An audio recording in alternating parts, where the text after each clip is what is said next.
Ces graines ont un tégumen, une écorce, une coque épaisse. C'est pour ça que nous aurons besoin de la lime. De l'eau tiède. Donc tout ceci se passe en appartement, dans un endroit chaud. Alors les graines de lotus ont une particularité, c'est déjà de pouvoir vivre plusieurs siècles. Il semblerait même que certaines aient pu germer après avoir été découvertes dans les pyramides d'Égypte. Quoi qu'il en soit, il y a une chose qui est certaine, c'est que ce tégumen, cette écorce tellement dure, tant qu'elle reste entière et non fragmentée, bien sûr que la graine ne peut pas s'hydrater, donc elle ne peut pas germer. D'où l'importance de pouvoir entamer cette écorce.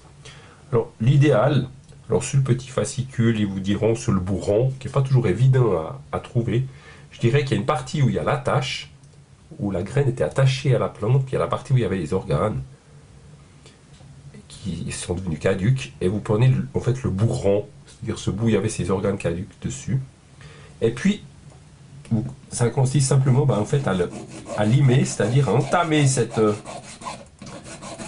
écorce. Là on travaille encore un tout petit peu et on voit apparaître, vous voyez, alors au centre c'est là où il y avait la tache, et puis on voit une partie plus claire. Là on est en train d'arriver dans la partie entre guillemets vivante de la graine, et qui sera capable d'absorber l'eau et de gonfler puis de germer.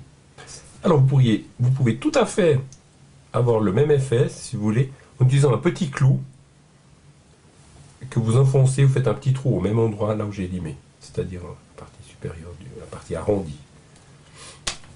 Voilà, alors une fois que ceci est fait, vous pouvez très bien utiliser pour les faire germer un petit bocal, etc. Mais quelque chose de joli comme ça va très bien. Donc vous mettez vos graines dedans, et puis il va s'agir maintenant de remplir ce bocal avec de l'eau tiède et de le déposer. L'idéal c'est à la cuisine, dans un endroit où vous pouvez contrôler le niveau, dans un endroit chaud. Et puis, comme on a bien pu entamer la coquille, la coque, il faut compter, ça peut aller assez vite, d'une semaine à 3 semaines, vous allez avoir apparaître, ça va gonfler, vous allez voir apparaître une petite tige avec une magnifique petite feuille. Et dès que ceci se passe, vous pouvez les sortir et les repiquer dans un terreau pour plantes aquatiques, dans un petit pot, que vous allez maintenir immergé dans un cache-pot, avec de l'eau jusqu'à fleur de la terre du pot. Et ainsi, vous les gardez pendant l'hiver à l'intérieur, dans un endroit lumineux et chaud, et à l'été, vous pouvez le sortir sur le balcon, ou le mettre dans un bac, dans un étang au jardin. Voilà, donc vous allez placer ça à la cuisine, dans un endroit qui reste bien sûr chaud.